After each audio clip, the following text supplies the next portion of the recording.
je pensais faire un vlog du lundi au samedi, mais au final, on est déjà jeudi et j'ai pas encore fait grand-chose. Donc je pense qu'il faut vraiment que j'essaye de prendre plus le temps, de réfléchir, d'y penser. En plus, c'est vrai que j'ai pas énormément lu cette semaine. Donc bon, après, ça va, on est jeudi. J'ai deux, trois petites choses à raconter, donc quoi faire. Et puis après, j'essaye, hein. Forcément, je peux pas, voilà, ça peut pas être entre guillemets parfait et je vais pas inventer des choses non plus pour compléter une vidéo. Ce que je voulais faire déjà pour commencer, alors si vous entendez un petit bruit de frottement un peu bizarre, je ne me frotte nulle part, tout va bien, c'est juste qu'il y a mon chat, je vous mettrai un petit clip avant ou après, il est en mode tous les livres ils sont à lui et voilà, il se frotte et il se frotte et il se frotte. Bref. Il se frotte. C'est à lui les livres. Oui. C'est les livres de Yoyon. Oh. Celui-là aussi il est à toi. Tout est à toi. Bon.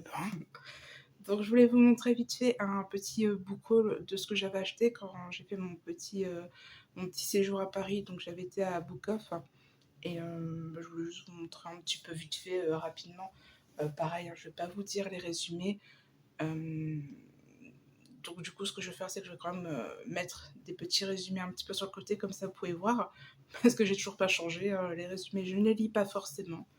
Donc bah, c'est parti. Déjà il y a... Qu'est-ce qu'il y a dedans? Ah, abonnez-vous.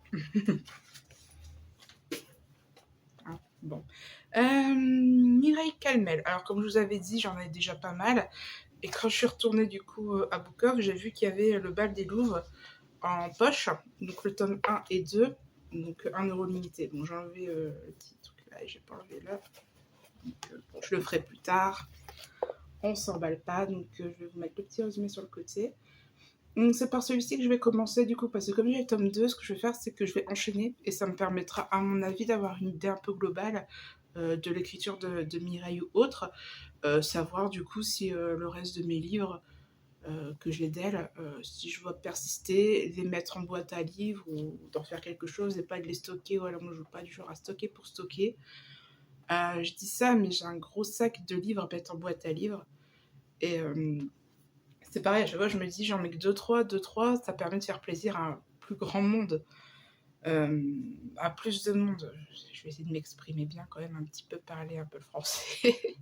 Et ça permet de faire plaisir à plus de monde que si je mets, je sais pas, mes 20 livres ou 30 livres, je sais pas, d'un coup. J'ai pas envie qu'une personne prenne tout et voilà, j'essaye. Enfin, c'est peut-être un peu idiot ou pas idiot, mais bon, c'est un petit peu dans ma tête, hein, c'est comme ça. Mais du coup, mon sac il se vide pas, en fait, il se remplit plus qui ne se vide parce que la boîte à livres est pas à côté de chez moi. Et à chaque fois que je passe devant, soit j'oublie, ou soit je mets que 2-3 livres, et si je remets toujours 5 derrière, on n'a pas fini. Donc, bref, vous voyez, je m'éloigne déjà. Bon, c'est un vlog, on va dire, j'ai le droit de m'éloigner un petit peu. Donc du coup, j'ai pas encore lu le R.J. Ellory que j'avais acheté, Seul le silence, que j'ai mis dans ma pile du Booking Challenge. Et j'ai racheté du coup celui-ci, je l'ai vu pareil en grand format à 1 €. Donc R.J. Ellory, Les Anges de New York. Donc hop, je vais vous mettre un petit résumé. Donc voilà, pour 1 €, j'ai dit si j'aime pas, c'est pareil. Je vais pas de regret à mettre ça en boîte à livres. Ensuite, j'ai vu ça. Alors, j'ai aucune idée de ce que ça raconte ou autre. Hop, j'ai acheté ça. Oh, attendez, je perds mes cheveux. Du coup, il y en a un peu partout. Donc, Woody Allen, L'erreur est humaine. Je sais pas ce que ça raconte. Mais bon, on verra bien. J'ai pris ça. En plus, c'est un petit bouquin, donc c'est bien, ça permet de couper un petit peu et découvrir des choses qu'en premier abord, j'y toucherai pas. Puis en plus, c'est vrai que ça m'a un petit peu attiré l'œil. Une petite couverture jaune et tout ça. Ça met un peu de couleur dans la grisaille qui vient tout doucement. Alors, j'ai ça, on a eu un super temps quand même jusque maintenant. Là, il n'y a qu'aujourd'hui qui commence vraiment à avoir pas mal de pluie et un petit peu de gris. Donc bon. Hop. Ensuite, ah bah oui, j'avais pris ça aussi. Ah ouais. Bah, j'espère vraiment que je l'aime bien, la Mireille. Attendez, j'enlève la petite étiquette. Sinon, on n'allait pas bien voir. Hop. Je me rappelle plus du tout où j'ai pris ça. Donc j'ai repris encore un livre de Mireille Calbel, j'espère avoir j'aime bien. Lady Pirate, et le tome 2. J'ai pas le tome 1 non plus. Je sais pas ce que je fais. Et bah, c'est pareil, c'était 1 €. Mais c'est vrai qu'à chaque fois, je les vois, ils sont en super état. Je commence à... Là, je crois que c'est mon 10e. Hein. Et ils sont en super état à chaque fois. Donc c'est vrai que pour 1 €, je sais pas, je prends. Et j'y pense pas, quoi. En plus, là, j'avais pas beaucoup de temps parce que on devait choper notre petit bus. Hein, donc j'essayais de prendre des titres comme ça en vue. Et les titres à chaque fois qui me marquaient, c'est les titres que j'avais déjà ou j'avais déjà lu. Alors j'ai... Bref, donc celui-là, c'est pas, j'avais mis dans le pack. Donc c'est le lecteur de cadavres de Antonio Garrido. Donc pareil, hop. Donc celui-là, je vous avais j'en ai déjà parlé. Donc celui-là, je pense que je vais le lire très très vite. Il me tente beaucoup. Un bon petit pavé quand même. Hein. Il a de quoi s'occuper. Et le dernier bouquin, bon, c'était oui, c'était rapide, hein, je l'ai dit. Hein. Je me suis plus éloignée à parler de tout et rien. Et donc le dernier, c'est... hop. Non, c'est bon, ouais, j'enlèverai le petit macaron tout à l'heure proprement. Voilà, petite étiquette, c'est pas un macaron. C'est Grisha Deleuze Bardugo, je ne sais pas. J'ai lu Thieves of Scroll de l'auteur, le tome 1. J'ai adoré, mais vraiment adoré. Et il faudrait que vraiment... Oh, il m'a mis des poils partout, ce ronron. Ouais, moi, je perds mes cheveux, mon chat perd ses poils. Il y a plein de roux partout. Et du coup, j'avais beaucoup aimé le tome 1 de Six of Crow, donc je l'ai vu séparé, lui, il était à 3 €, donc un petit peu plus cher que les autres, entre guillemets cher. Et il faut absolument que je trouve le tome 2, du coup, de Six of Crow. Les deux, c'est mon chat, maintenant, il va se frotter sur mes affaires de couture, c'est pas le même bruit. Bref. Et du coup, il faut vraiment que je trouve le tome 2, et peut-être que si je trouve le tome 2, ou alors je loue à la bibliothèque, ou alors... si je passe à une librairie ou quoi, peut-être l'acheter. Je sais pas encore. Je le mettrai peut-être dans mon challenge. Ouais. Apparemment, mon chat a envie de s'amuser aujourd'hui. Et de là, ce que je vais faire, c'est que je vais vous parler du coup de ma lecture que j'ai faite et que j'ai finie. Donc, Shutter Island. Par contre, j'ai oublié de le prendre. Donc, je reviens tout de suite. Voilà, donc j'ai retrouvé mon livre, donc Shutter Island de Denis Lehane. Alors je vais essayer pour cette vidéo de prendre un petit peu plus mon temps pour m'exprimer, pour essayer de moins bafouiller et mieux trouver mes mots, parce que des fois j'ai à peine le temps de le penser, que j'ai déjà prononcé 3 mots derrière, enfin bref. Et bah oui, parce que bon, faut que je prenne un petit peu l'habitude si je veux continuer à faire cet exercice, parce que d'habitude je me parle beaucoup hein, dans ma tête, il y a beaucoup de monde qui me parle, mais généralement on doit garder les choses pour soi, hein. C'est pas très bon signe de parler tout seul, et pour une fois qu'on me l'autorise, je suis perdue, que voulez-vous. Et pareil, si vous entendez des petits bruits, etc., c'est mon chat Yaron qui est en mode il s'éclate, donc moi j'aime voir mes chats s'éclater, donc je veux pas attendre ou quoi. Voilà, c'est la vie, hein. Voilà. Il est chez lui après tout. Il est plus chez lui. Bon. Bref, donc, le livre Shutter Island. Qu'est-ce que ça raconte? Donc, on a la première scène, donc le premier chapitre est sur un bateau, direction une île, Shutter Island. Il y a 2 marshals qui ne se connaissent pas, qui vont devoir faire équipe pour aller sur cette île où se trouve donc un hôpital psychiatrique. Donc, un hôpital fédéral, c'est-à-dire qu'il y a vraiment une partie soins à des patients dangereux, mais voilà, dangereux plus, on va dire. Et il y a vraiment un côté où c'est vraiment des personnes qui sont condamnées pour des meurtres ou autres, ou que sais-je. Et là, on est vraiment sur vraiment ce bâtiment et pour les personnes dangereuses, plus. Alors, pourquoi sont-ils là? Pourquoi vont-ils là-bas? Alors, ils y vont pour enquêter parce qu'il y a une jeune femme. Comment s'appelle-t-elle déjà? C'est bien. J'ai oublié. Est-ce que c'est important? Il y a une jeune femme, mais c'est faux que j'ai perdu bientôt, c'est jeté sur le bout de la langue. Pas bien grave. Et du coup, il y a une jeune femme qui a disparu, et ils doivent enquêter sur cette disparition parce que ça leur semble totalement fou qu'une jeune femme ait disparu sur une île. Donc, ils la retrouvent nulle part. Donc, bon. Qui est cette jeune femme? Qu'est-ce qu'elle a fait ou autre? Sincèrement, lisez le livre, ça sert à rien d'en savoir de trop. Je sais même pas si le résumé en dévoile beaucoup ou pas. Mais moi, personnellement, j'ai aimé découvrir le livre sans lire le résumé. Parce que comme vous allez voir sur mon avis, il y a juste quelque chose qui m'a un peu titillé, un peu fait que c'est pas un coup de cœur. Et voilà, pour le résumé, je pense que ce que je vous ai dit, ça, voilà, c'est vraiment très très safe, hein. Après, les personnages, les deux protagonistes, Marshall, ont leurs secrets. Enfin bref, il y a tout un petit méli-mélo. Qu'est-ce que j'en ai pensé? Alors, j'ai beaucoup aimé l'écriture. En plus, c'est un livre qui est pas très long. Il fait quoi? Il fait allez, 300 pages. Donc c'est bien, franchement, pour 300 pages, je trouve qu'il était vachement dense.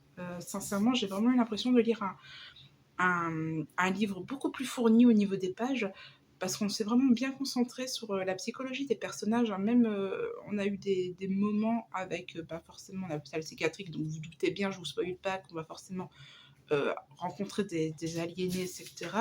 Et avec des échanges, etc. Vraiment, je trouve qu'on a vraiment eu une bonne richesse au niveau des personnages. Et j'ai beaucoup aimé. L'ambiance générale, elle est parfaite, hein, pour l'automne ou autre. C'est vraiment une ambiance sur une île, alors une petite île. En plus, voilà, avec un temps, il pleut, il fait moche. Enfin bref, il est voilà. En plus, vous êtes dans un hôpital psychiatrique. Vive l'ambiance, quoi. Il n'y a rien d'autre autour. Vous enquêtez, soi-disant, sur une, une folle, hein, c'est comme ça qu'il l'interprète, hein, une aliénée qui est, qui est complètement disparue, mais en même temps qui est capable de choses, voilà, hein, donc ça je vous laisserai découvrir. Donc ça donne vraiment une ambiance très inquiétante. Petit à petit, on va découvrir un petit peu plus sur la vie des protagonistes, surtout de Teddy, hein, qui est quand même le personnage qu'on suit le plus, que je ne confonds pas, oui, que je confonds pas, parce que c'est Teddy et Chuck, mais c'est vraiment Teddy. Teddy a quand même un passif, euh, une histoire assez tragique. Et voilà, donc il y a divers personnages, donc les personnages sont très intéressants, que ça soit le côté aliéné, entre guillemets, hein, on va pas rentrer dans les détails de tout et de tous. Mais j'ai bien aimé un petit peu l'ambiance que ça fait, le mystère qui plane. Par contre, c'est vrai que j'ai aussi beaucoup aimé tout ce qui est le côté des médecins, des aides-soignants et tout, enfin tout ce secret, tous ces... je ne saurais pas, quand je vous parle de secret ou autre, vous êtes dans un trailer où tout est bien, qu'on n'est pas là pour faire un feel good, hein, si...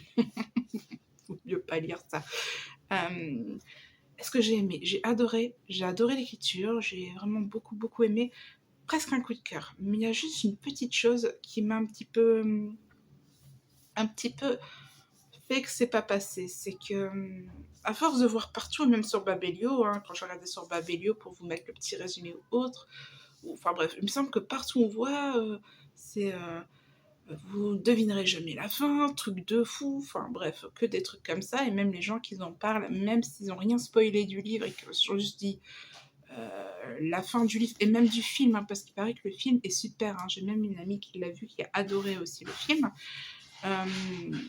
Mais oui, mais du coup j'ai lu le livre, mais j'attendais la fin.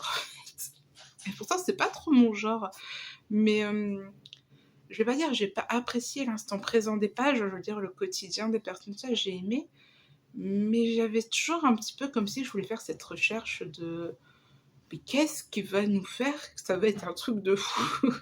J'étais là, j'y vais. Et en fait, alors ça n'a pas gâché ma lecture, hein, c'est juste que ça, que j'étais vraiment dans cette interrogation-là tout le long du roman. Euh, ouais, j'aurais préféré pas le savoir limite, hein, avoir un livre neutre, là je te risque de pasta et pas savoir, parce que bon, ça m'a fait apprendre quelque chose, du coup, merci Ron. Et quand il commence à faire le ménage, on en a pour des plombes. J'attends vraiment 10 secondes s'il se calme. Ouais, il a bien choisi son moment, hein, petit monsieur. Et du coup, voilà, donc voilà, c'est vraiment le petit point que je pourrais dire qui a fait que c'est pas un coup de cœur. Mais sinon, tout ce qui est l'histoire ou autre, j'ai vraiment adoré, hein. C'est très bon livre, hein. Surtout si vous le lisez pour la période du bac ou même si vous faites le challenge du Black November, il est bien ce livre. S'il peut rentrer dans une catégorie où il est toujours moyenné, de le rentrer quelque part, hein, je vous le conseille vraiment, il est vraiment très bien. Il n'est pas très long, on n'est pas dans des scènes sanglantes, hein, s'il n'y a personne qui craigne d'havoir l'hémoglobine partout. On n'est pas là-dessus, on est vraiment sur quelque chose de plus, psychologique, voilà. C'est un peu le thème du bouquin. On est vraiment dans quelque chose de psychologique. Par contre, on est vraiment dans du tragique et psychologique. Voilà, il y a certaines choses peut-être qui peuvent être un petit peu dures pour certaines personnes, pour certains sujets. Voilà, j'en dirai pas plus pour ce roman. Et qu'est-ce que je vais faire? Ça y est, je suis perdue. Et ce que je vais faire, c'est que je vais peut-être vous présenter mes lectures en cours. Comme ça, je vais voir si je finis un des 2 livres. Comme ça, je vous en parlerai du coup samedi. Et je vais poster ce vlog dimanche matin. Et pas tout de suite. Si, Ron est encore en folie. Donc bon, qui se frotte pas sur les cartons que j'ai mis pour poser le téléphone. Et du coup, je vais commencer par parler un petit peu de mon livre audio que je n'ai pas, donc je vous mets une petite image là, donc Les Sœurs Carmine. Donc j'ai avancé, hein, mais pas énormément, mais une petite heure, mais par contre je suis à fond dedans, je trouve, pour le moment j'aime beaucoup ce que je lis, ce que j'entends, interprétons-le comme on veut. J'aime beaucoup, donc on va suivre du coup 3 sœurs, donc les sœurs Carmine, qui vivent dans un univers un peu la Tim Burton, avec un auto de suicide, enfin vraiment une ambiance très brumeuse, avec vraiment la mort rôde, mais on n'est pas dans la mort sanglant à tous les machins, hein, voilà, vraiment très très Tim Burtonesque. J'aime énormément ce comment on dit? Ça y est,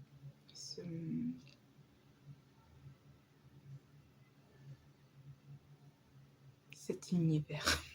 Je vais le chercher loin, mais je l'ai trouvé. Donc j'aime beaucoup l'univers pour le moment.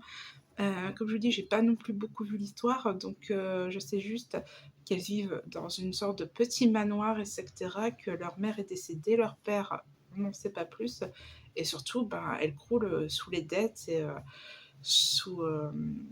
voilà, elles sont vraiment en faillite et elles font tout pour essayer de s'en sortir, et elles ont toutes leur petit caractère, etc., différents. J'en dis pas plus, voilà, parce que j'en sais pas énormément plus et je voudrais pas non plus spoiler peut-être des éléments ou pas, donc je préfère attendre d'avoir le reste du livre avant de savoir ce que je peux dire ou pas dire, parce que bon, moi il y a un truc que j'ai horreur, c'est quand on spoil quelque chose, donc je voudrais vraiment analyser un peu plus, entrer un peu plus dans l'histoire pour faire un résumé un peu plus sympathique, on va dire. Et pour le moment, c'est top. Voilà, donc je vais arrêter là pour les petites sœurs. Et je lis également, donc du coup, après Shutter Island, j'avais envie d'un livre léger, etc., pour couper un peu. Puis comme je vous dis, j'ai adoré un bouquin. J'avais envie d'un livre où je suis sûre de passer, entre guillemets, un bon moment, même si l'histoire n'est pas folle. Hein, voilà. Et je me suis dit, tiens, c'est tip top. Et puis en plus, c'est vrai que ça fait un petit moment que je l'ai à la bibliothèque. Hein. Donc j'ai dit, bon, ça serait bien que je le rende bientôt aussi. Donc du coup, je lis Violette Hurlevent de Paul Martin J.B. Bourgeois, un dessiné, un écrit qui est qui, je ne sais pas. Peut-être que je me le note quelque part pour le dire quand je ferai une chronique dessus. Donc on va suivre une jeune petite fille. Bon, bref. Une jeune fille, donc Violette, qui emménage du coup avec son petit frère et sa maman dans une petite maison où elle se sent absolument pas bien. Elle dit, dans son petit boudage enfantin, hein, que la maison elle pue, que sa chambre elle est moisie, que ouais, elle se sent vraiment pas très très bien. Et surtout, ben, la petite famille a un passif assez particulier, puisque bon, d'après ce qu'on comprenne, ils viennent d'un foyer et surtout il y a à la maison des violences conjugales, d'après ce qu'on comprend. Mais bon, moi c'est comme ça que je l'ai compris. Du papa. Hein. Donc le papa essaye toujours de les chercher, de, de les attirer à lui. Hein. De toute façon, je ne vais pas vous faire un dessin. Après, c'est vraiment, en tout cas sur ce que j'ai eu au début, c'est vraiment un petit paragraphe, on parle de ça. Ensuite, il y a Violette, un jour où le papa vient du coup pour essayer de venir la voir. Elle est complètement effrayée. Elle se sauve par son fenêtre avec son chien Pavel. Et il se retrouve dans un univers parallèle, j'ai envie de dire, un univers où ils ont un énorme jardin. Et en gros, elle apprend que c'est la gardienne de ce jardin et qu'il va se passer des choses et qu'elle elle doit agir pour que le jardin puisse survivre à une tempête ou enfin plein de termes un peu bizarres. On est là, on fait, qu'est-ce que c'est que tout ça? Et Il est quand même assez dense pour un petit livre jeunesse quand même, hein. Même s'il y a des dessins, des illustrations plutôt, des dessins, c'est un peu... Attendez, je vous montre un peu, voilà, même s'il y a pas mal de petits dessins, hein, comme par exemple celui-ci sur les pages, hein. Franchement, ça rythme vachement la lecture. Voilà. Vous voyez, je perds pas mon marque-page. Voilà. Et ça rythme bien le récit. L'univers est super sympa, franchement, je m'attendais pas à ça. Parce qu'au final, on découvre plein de petites créatures de ce jardin. Des jardiniers, des je sais pas quoi, enfin des, des petites choses là. Et c'est vraiment, vraiment, vraiment très sympa. Je suis page 150. Et j'aime beaucoup. Et en fait, l'essence du livre, ça va être, pour le moment en tout cas, Violette qui va dans ce jardin, qui découvre un petit peu le règle de cet univers, qui découvre un petit peu ces, euh, ces diverses créatures, leurs règles, leur manière de s'exprimer. Elle se rend compte avec forcément sa vision, son âme d'enfant, etc., qu'il y a des quêtes à faire. Donc voilà, la quête des... comment ça s'appelle, ouais, des oracles, enfin, bref, des petites choses à collectionner, entre guillemets. Et non, non, c'est super sympa, franchement, c'est super agréable à lire. L'univers est vraiment très doux, il est très choupinou, j'aime beaucoup y revenir et de lire un petit peu ce livre avant de dormir.